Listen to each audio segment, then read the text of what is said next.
Começando mais uma live aqui do GeoPapers. Nossas terças-feiras à noite, agora, às 20 horas. A gente saiu das 19h30 e determinamos aí as 20 horas como nosso horário oficial de lives. Trouxe hoje um tema mais light, um tema que eu acho que é de interesse de quase todo mundo, né? E que sempre aparecem dúvidas, né? Que é exatamente...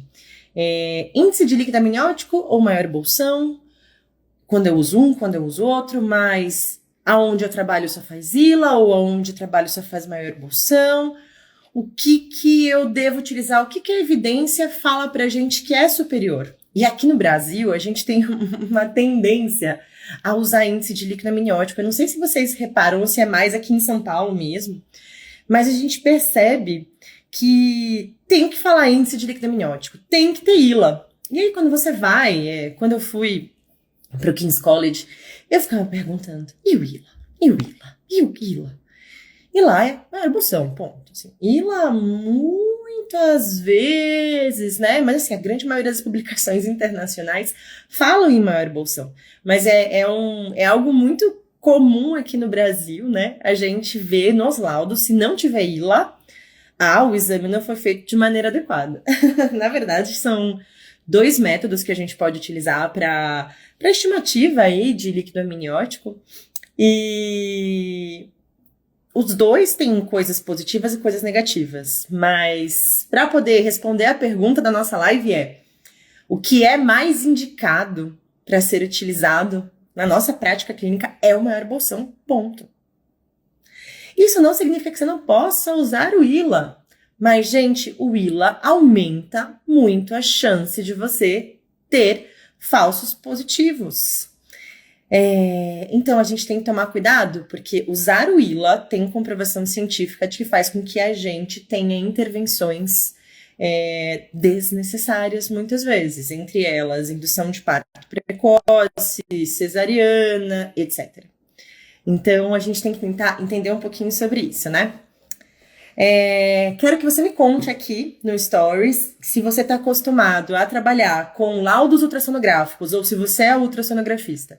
Se você usa ILA ou maior bolsão aí nos seus laudos, como que você está habituado a receber esses laudos, se você trabalha em UBS, está pegando aí, se você é médico da família, um clínico geral que trabalha com gestantes, como é que você pega aí os seus laudos? Vamos lá.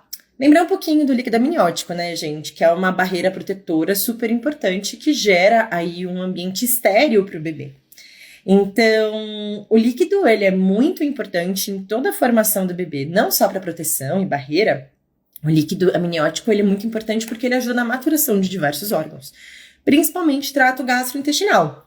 Então, o feto vai o quê? Deglutir.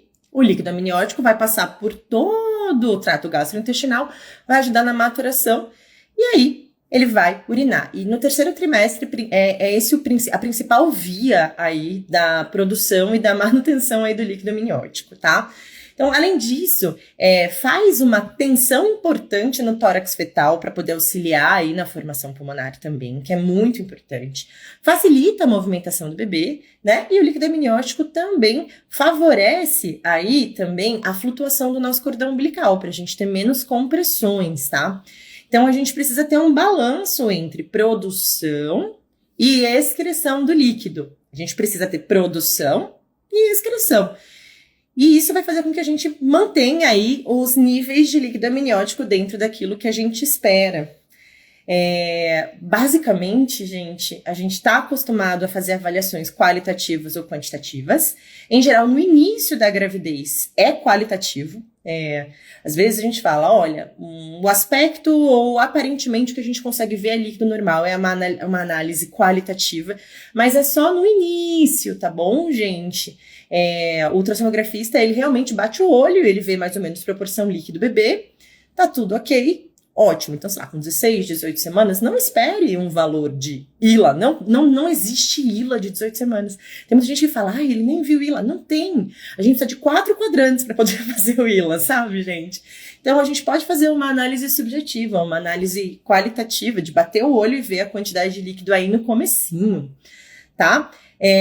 Quando a gente aí já está passando das suas 24, 28 semanas, que a gente tem aí o útero acima da cicatriz umbilical, que é possível a gente poder buscar quadrantes, aí sim entraria aí o papel do ILA. O que é o ILA, o índice de líquido amniótico? É a soma aí dos valores em centímetros, né, do maior bolsão que a gente encontra em cada quadrante do abdômen materno, desde que esse transdutor esteja paralelo ao paciente e não tortinho, então tem que estar paralelo aí ao local onde ela está deitada. Eu não posso ter cordão umbilical e eu não posso ter partes fetais aí nessa medida.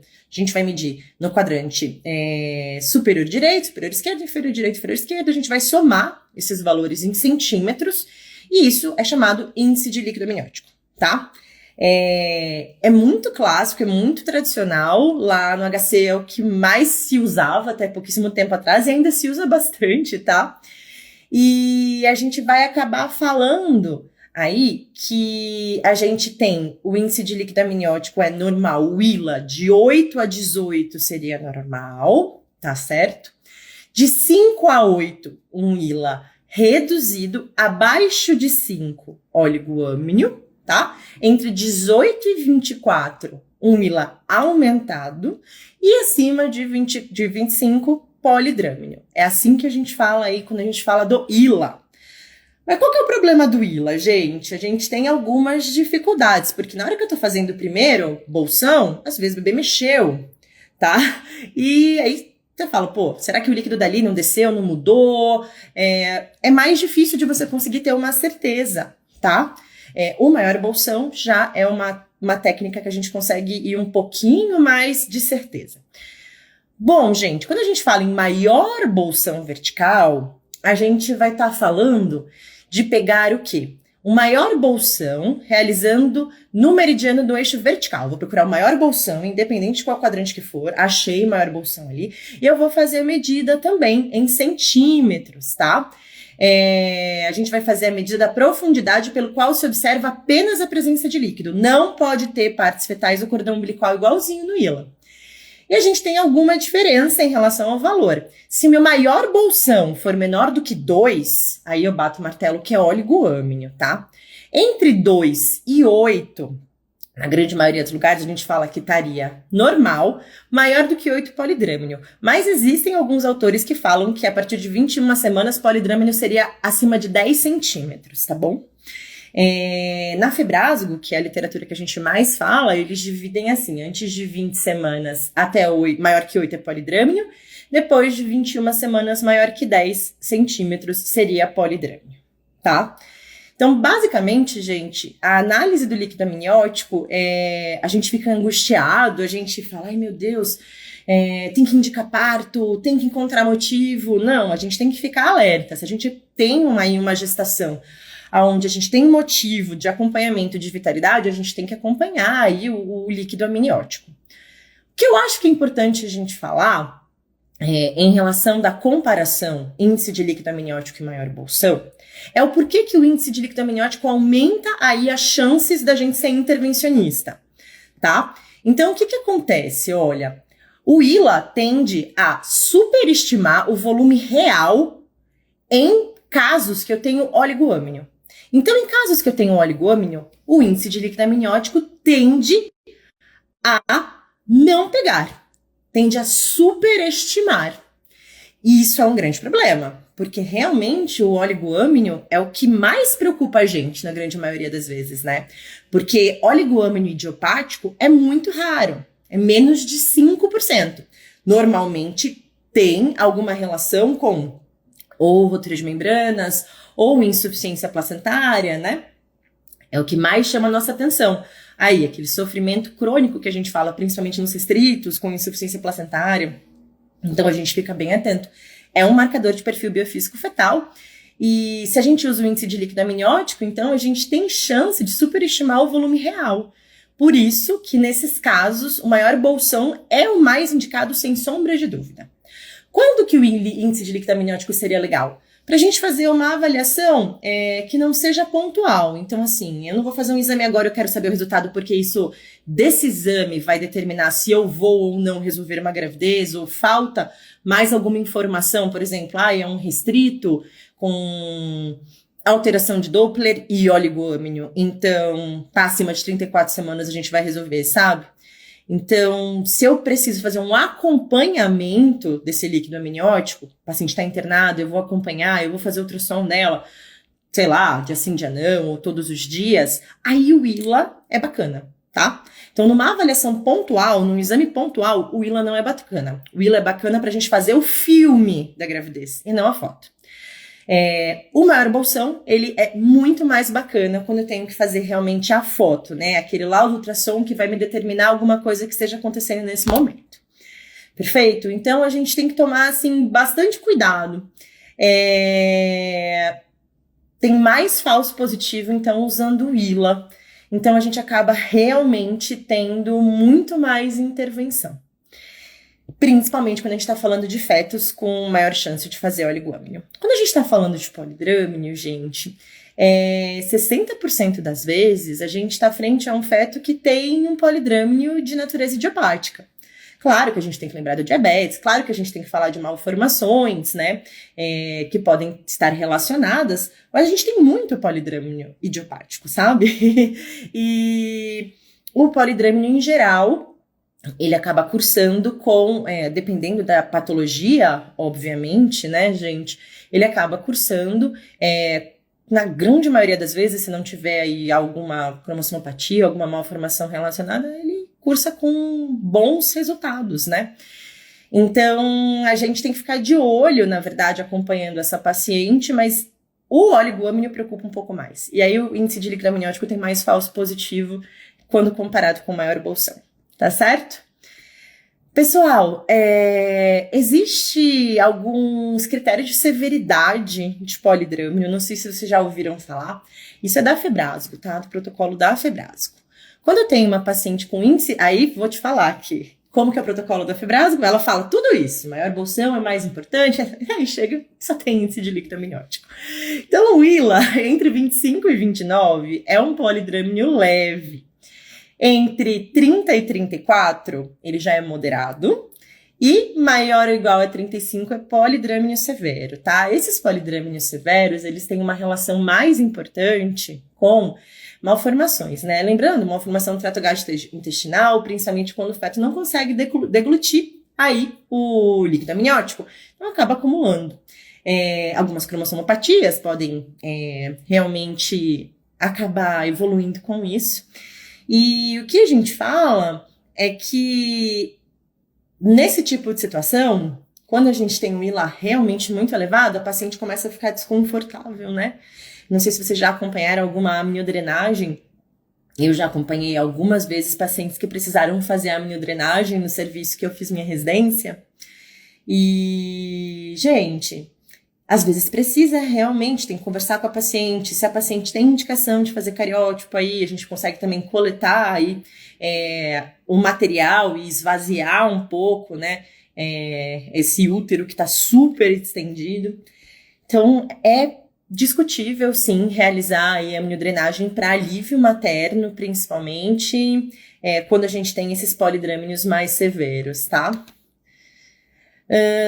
Bom, alguém tem alguma dúvida até agora?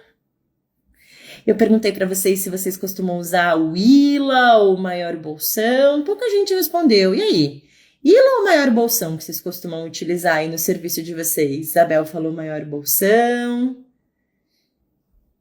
Então, é uma grande confusão, e é uma coisa que eu sempre a gente está conversando, às vezes, com amigos que só fazem medicina fetal, às vezes a gente está lendo material, mesmo quando a gente lê os protocolos internacionais, maioria das vezes, gente, é maior bolsão que acaba utilizando, por conta de menor chance da gente ter falso positivo, tá?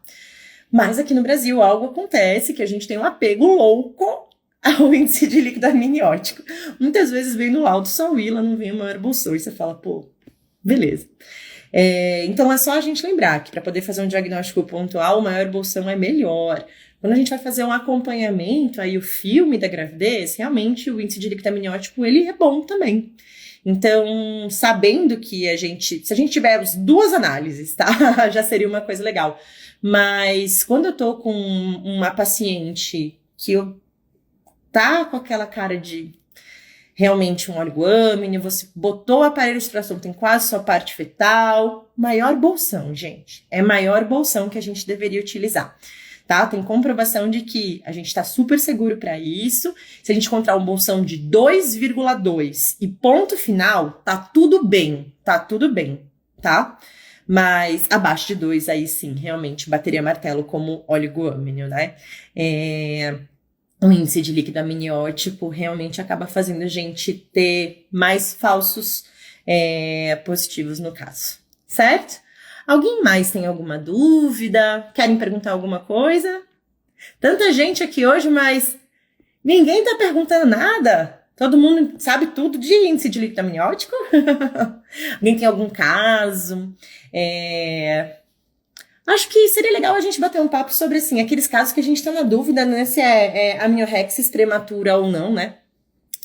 Não sei se vocês já tiveram casos que, sei lá, a gente não tem aquela queixa super clássica. Aí tem aquele líquido amniótico mais ou menos, a gente não sabe direito o que tá rolando. Acaba internando a paciente, acompanha como se fosse amniorexis prematura, não encontra aí um sinal de insuficiência placentária.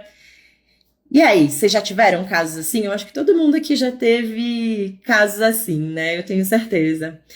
São os casos mais difíceis. A gente às vezes tenta fazer aí os testes para dar uma olhadinha, ver se a gente tem, a gente vai procurar a célula larangiófila, a gente vai fazer aí os testes específicos aí de bolsa rota, tipo a Minisure, mas às vezes a gente não tem e vai acompanhando e é muito engraçado.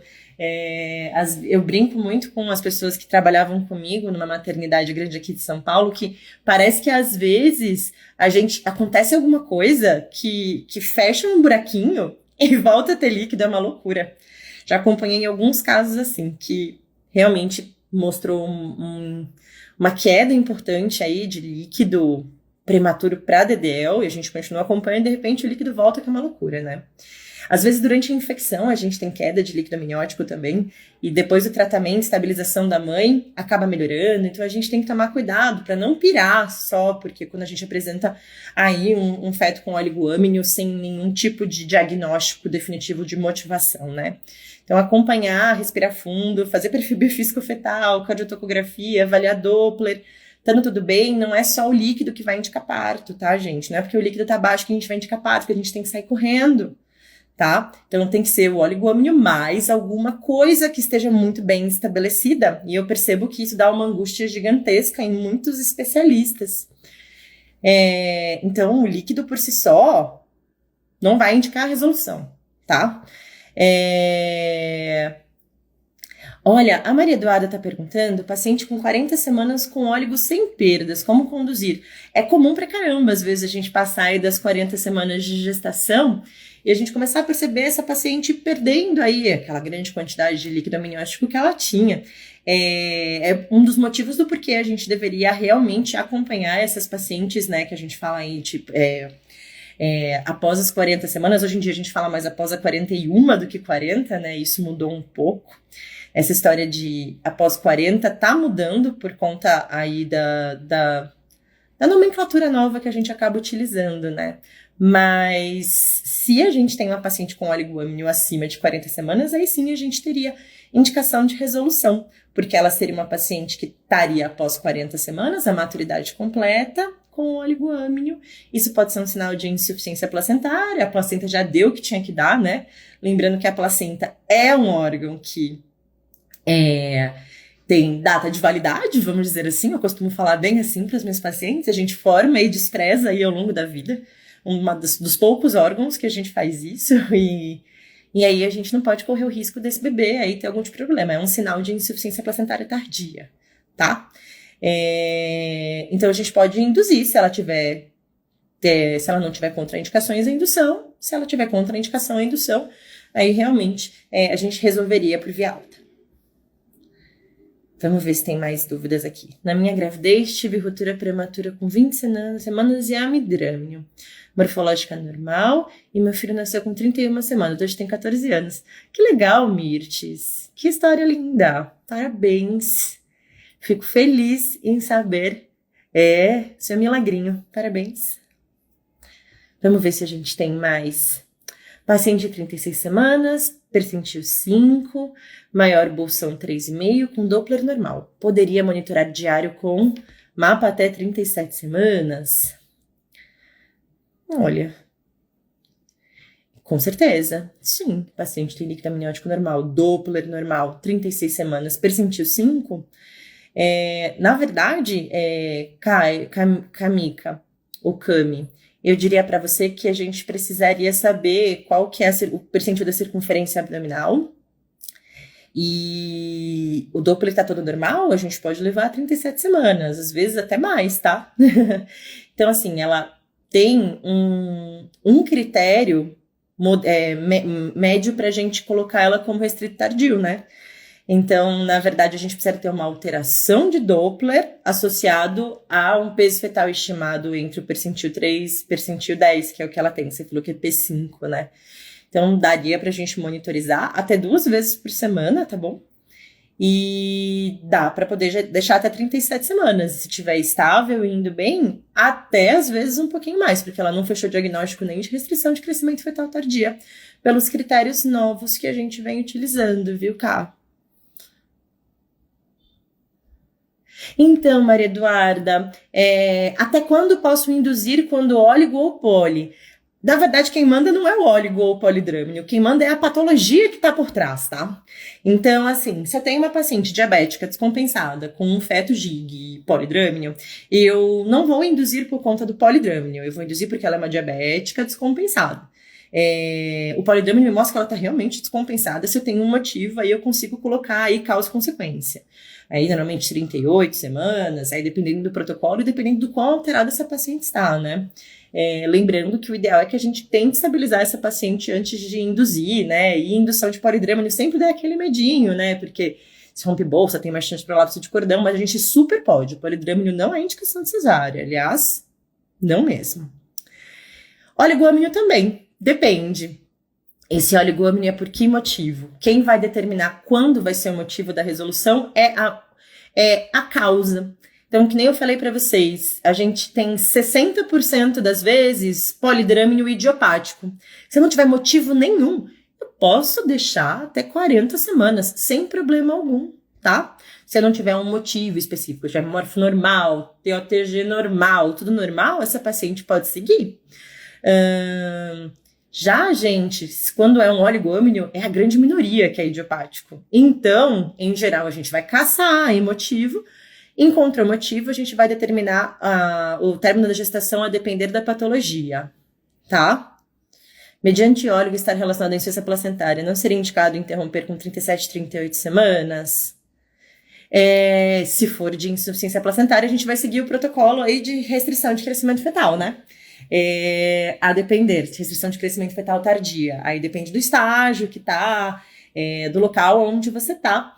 Agora, é muito difícil a gente ter oligoâmino sem nenhum sinal, né, de nenhuma alteração. Não é um bebê restrito, ou pelo menos que tá caindo aí super na curva. A gente tem que ter um acompanhamento para poder entender. Um ultrassom bom é muito difícil a gente ter um oligoâmino do nada antes de 40, 41 semanas, assim, sem outra motivação. Sem nenhuma patologia materna, é muito difícil, viu, Felipe?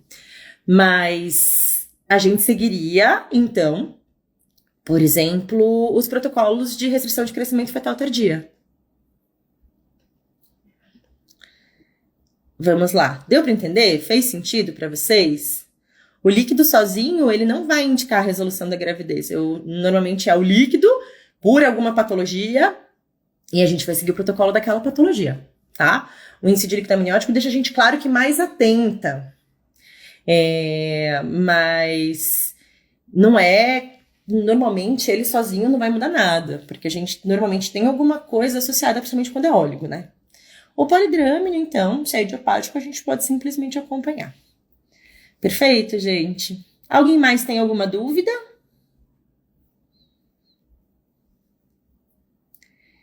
Hein, pessoal? Podem aproveitar para perguntar. Acho que isso é uma coisa realmente bem prática para a gente discutir, né? Uma outra coisa, polidrama aumenta o risco de parto prematuro, né, gente? Falando pra vocês por quê? Porque a gente tem hiperdistensão, né? Então, às vezes, a gente tá num lugar onde a gente não tem acesso a muita ultrassonografia. Como é que a gente vai suspeitar aí realmente que eu tenho um polidrâmio? É pela altura uterina. Então, assim, boa e velha altura uterina que deve ser feita em toda avaliação de consulta, tá? Mas eu tenho ultrassom no consultório, eu faço sempre, tenho facilidade. Gente, a altura uterina faz parte do exame. Quando a gente está num lugar onde a gente não consegue ter acesso super a ultrassom, às vezes a gente faz a altura uterina, coloca na curva e a gente percebe que realmente está acima do percentil 95. A gente tem indicação de fazer a solicitação de um ultrassom a mais aí na rotina pré-natal, buscando o motivo do porquê está aumentado essa altura uterina, ou se está menor essa altura uterina, pensando aí em restrição ao oligômino. Então, a clínica ainda, ela é mandatória. Não é porque o ultrassom é realmente o melhor método da gente conseguir avaliar esse líquido amniótico que a gente deve parar de fazer aí a altura uterina. Tá certo, gente? Vocês ainda fazem altura uterina em toda a consulta de pré-natal? Eu faço. E eu percebo que às vezes, quando a gente tá com interno, tá com residente fica até bravo às vezes. Faz assim, altura uterina. Como se fosse uma coisa que apenas os incas faziam. E ainda é importante a gente fazer, gente. É simples, prático, tem boa sensibilidade. E quando a gente não tem acesso aí a ultrassom, a gente deveria utilizar, na verdade, deveria utilizar antes de pedir. É a nossa suspeita principal. Eu brinco com os residentes, eu falo, gente, não são só os incas que faziam altura uterina. A gente também tem que fazer altura uterina sempre. Faz parte aí do exame obstétrico, tá certo? Maravilha! Acho que foi bacana. Vamos lá, Isabel, fiz uma pergunta. Maior bolsão normal, amnioquick positivo, 34 semanas, Doppler normal. O que fazer? Teria que induzir? Olha, Isabel, essa é uma das perguntas que que eu mais gosto super de conversar. Na verdade, é o tipo de coisa que a gente tem que ter a cabeça um pouco mais aberta. Eu vou te falar o que a gente tem de protocolo de amniorexis prematura e o que maravilhosamente mudou, inclusive na literatura nacional agora. Finalmente, né? Porque se você tá num hospital com uma boa retaguarda, tudo tranquilo e a paciente tá super bem, a gente não precisaria induzir com 34 semanas. Por exemplo, o protocolo do HC há anos e anos é induzir com 36. Fora do Brasil, a maioria das vezes também. Qual que é o risco? O risco de uma amniorexis prematura, principal risco para essa paciente é ela ter coreamnioite, né? Se não tem nenhum tipo de sinal de coreamnioite, mesmo o Ministério da Saúde orienta, estou num serviço onde isso vai fazer realmente diferença, ou a paciente deseja, quero aguardar um pouco mais, a gente pode aguardar, numa boa, até 36 semanas. Claro que super em cima, e qualquer sinal aí que possa estar alterando aí de coreamnioite, game over, né? Mas dá pra gente dividir aí opiniões com a paciente, explicar o risco-benefício de ficar um tempinho mais no útero. Se você estiver num lugar onde não tem UTI neonatal, eles orientam a fazer isso sim, inclusive. Então, essa história de que 34 semanas game over sempre caiu por terra. Em compensação, eles colocam no próprio protocolo do Ministério da Saúde assim, 34 semanas num lugar onde a UTI neonatal é maravilhosa, talvez seja mais benéfico você induzir, mas ele libera completamente para você tomar essa decisão conjunta com a paciente sem medo. Então, até 36 semanas estaria ok, a depender do local onde você está, a depender do desejo da paciente e do acesso a exames e cuidados que essa paciente vai ter. Tá bom? Espero que tenha ficado claro. Qualquer coisa se manda de novo, tá, Isabel? Mais uma pergunta aqui da Thaisa. Gestação a termo com ílula reduzido. Precisa acompanhar com USG ou resolver a gestação? Aí depende. Aí super depende. Inclusive, a gente fala que pós 40 semanas, aí sim a gente resolveria a gravidez, mas em teoria, o oligoâmino puro não seria uma indicação de resolução sair correndo. Teria que fazer acompanhamento, sim, de perfil biofísico fetal, etc. Mas a grande maioria das vezes acaba se induzindo, né? Quando a paciente está com 37 semanas ou mais com oligoâmnio. O ideal é a gente pesquisar se não tem nenhum outro motivo, se ela não está desidratada, se você falar, ai, cara, eu vou repetir, mas fica bem em cima da vitalidade do bebê. Mas não é uma indicação pura de você falar assim, ai, olha, veio aí um ILA de 4, ou um ILA de 5,2, que é aquele ILA que não é nem oligoâmnio, nem normal. Ah, mais de 37 semanas eu vou induzir. Não é uma indicação real, absoluta, tá certo? Acima das 40 semanas, todos os protocolos orientam que sim. Mas é muito difícil da gente ter aí um oligoâmnio sem nenhum tipo de motivação, aí do nada. Tá? Normalmente quando tem aí o oligoâmnio, ou porque rompeu essa bolsa, aí tem que fazer pesquisa, ver se não dá para fazer um Amniture ou algum outro tipo de pesquisa de rotura alta de membrana, mesmo que não tenha uma queixa típica, fazer avaliação de Doppler, dar uma hidratada nessa paciente, ver se ela não fez nenhuma infecção, sabe? Tem que investigar, porque é muito raro esse líquido do nada secar, assim, numa paciente baixo risco, tá? É muito difícil. Em geral, se ela tem alguma patologia associada, aí game over, né? Mas se não tiver nenhuma patologia associada, é que é muito difícil isso acontecer. Mas muito difícil mesmo. Tá? Espero que vocês tenham entendido. Perfeito, gente. Maravilha. Bom, se alguém quiser discutir alguma coisa, tiver alguma dúvida, fiquem super à vontade em mandar aqui nos nossos stories, que eu respondo para vocês, não tem problema, ou coloquem aí no comentário. Tem um pessoal que às vezes aperta o botão, não sei se aperta o botão para participar ou quer mandar pergunta, não sabe direitinho, pode mandar, não tem problema. E a gente tá por aqui, tá? Nossa live sempre acaba indo para os nossos podcasts também, que ficam não só no YouTube, como também ficam no Spotify, GeoPapers Oficial, sigam a gente. E é isso. Nos vemos aí então na próxima live. Um beijo para vocês e vai ficar gravado, viu? Quem não conseguiu pegar tudo, vai ficar gravado. Tchau, tchau.